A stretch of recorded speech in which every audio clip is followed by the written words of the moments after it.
Dude, this game is fucking sweet. I don't get it. Why does it feel like this game was completely slept on?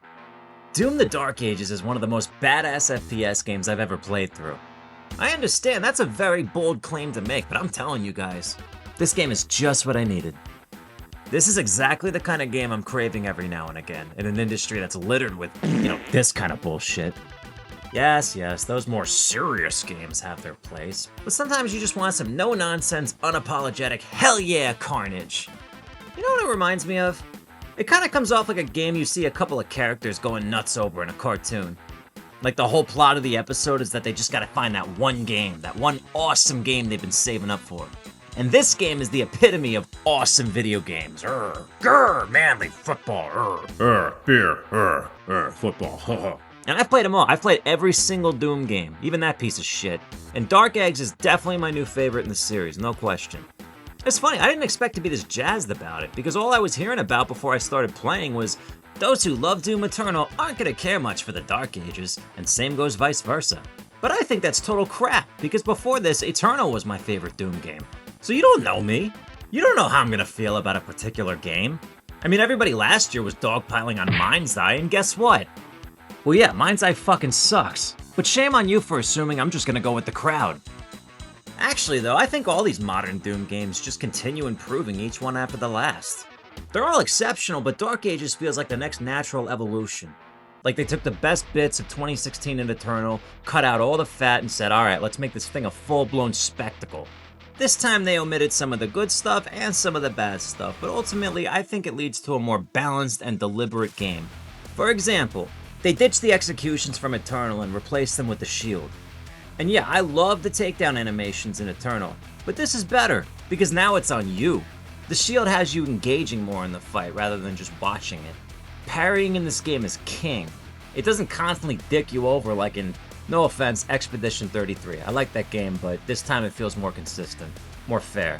And adding to the gunplay dynamic, it feels more direct and more intentional. It's been a while since I played Eternal. I'm going based on memory. This was like during the pandemic. But I remember Eternal felt a lot more platformy and bouncy, which I really liked. But this one, it dials it back just a bit, but it also feels like the platforming was integrated into the battle arenas rather than just, oh, let's have platforming in this game. They don't have the double jump this time around, which I was a little pissed off at first, but it's not a huge deal. You don't really need it. It's less vertical, but vertical enough. Doom: The Dank Edges is long. It's a long game. For a first-person shooter campaign, it goes on for a while. It took me days to beat. But I didn't want to rush it, so I chipped away a few chapters a night. Despite it taking me around 18 hours for my first playthrough, I was never bored or felt like the game was dragging ass. I kept worrying it was gonna suck past a certain point, but it never did. I gotta stop being so cynical. It's all killer, no filler. Speaking of dragons though, you get to fly your own fuck-mothering dragon in this game, which is fun to pilot and controls very smoothly. The free aim shooting on the dragon is fine when you're chasing down bandits and you're turning and burning through tunnels like a fighter pilot, but the lock-on missile dodging and shooting pattern is a little sloppy and takes a minute to catch the hang of each time. It's not that bad though. I don't think I ever got unfairly killed as a result of this. And it's cool, I like these levels, it's a nice change of pace. You quickly hop around in any order that you want to all these different battle arenas and you take down these Asgard-looking cities. It's neat. So the game keeps things fresh. You never know what you're gonna get next for the next chapter. And what helps with the unpredictability is you get the occasional level where you're fighting in a giant Pacific Rim robot suit. You get to beat the shit out of other giant demons, which I think adds even more badassery to this already tubular as fuck game. But let's talk about what Doom is really all about.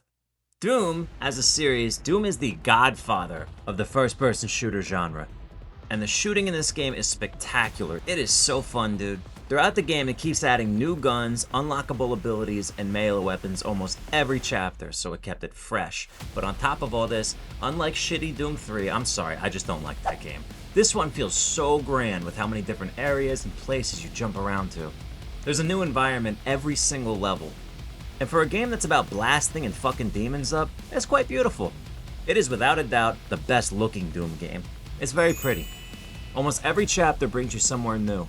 And it tries to have a story too, which is, it's Doom. I'm not here for that, but the story here, given the fact that it's a fucking Doom game, it's not bad. I'd even say it's pretty good actually, all things considered. The whole game just feels much larger and epic in scope.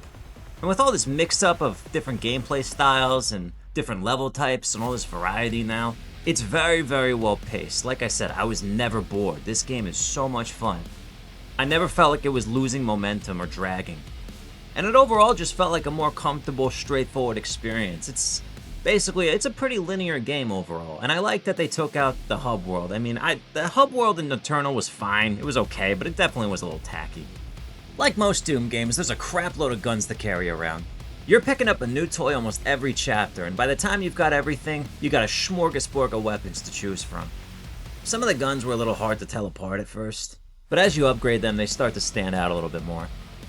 Some are more situational, like that chainball thingy, which absolutely shreds the armor off those metal bastards. And speaking of metal, there's this new gun in the game called the Shredder that literally blasts chunks of skull fragments at the bad guys.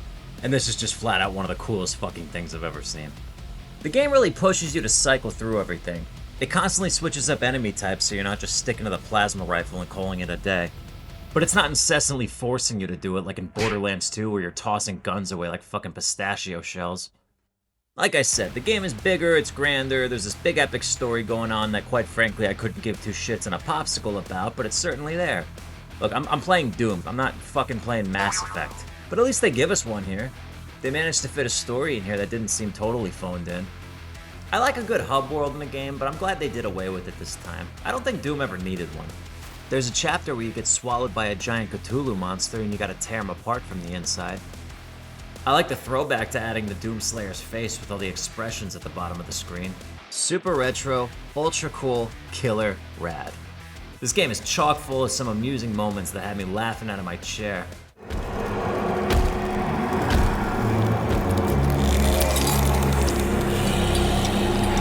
Payment required.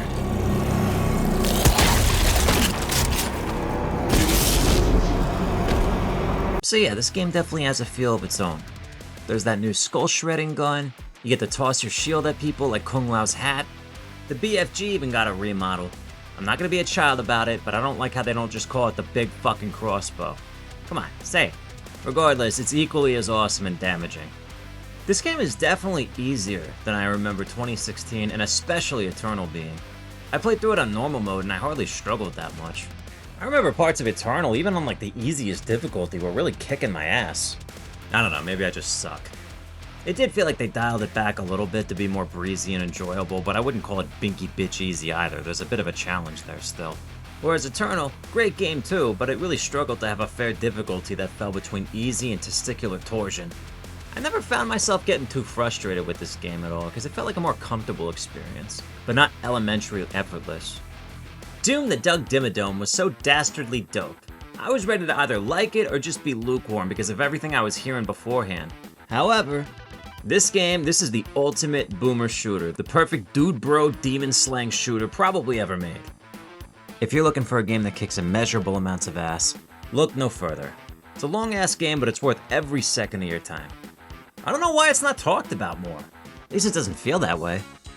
Anyway, awesome game, awesome soundtrack, awesome sound design as always. Go play it, go buy it right now. Get out of here.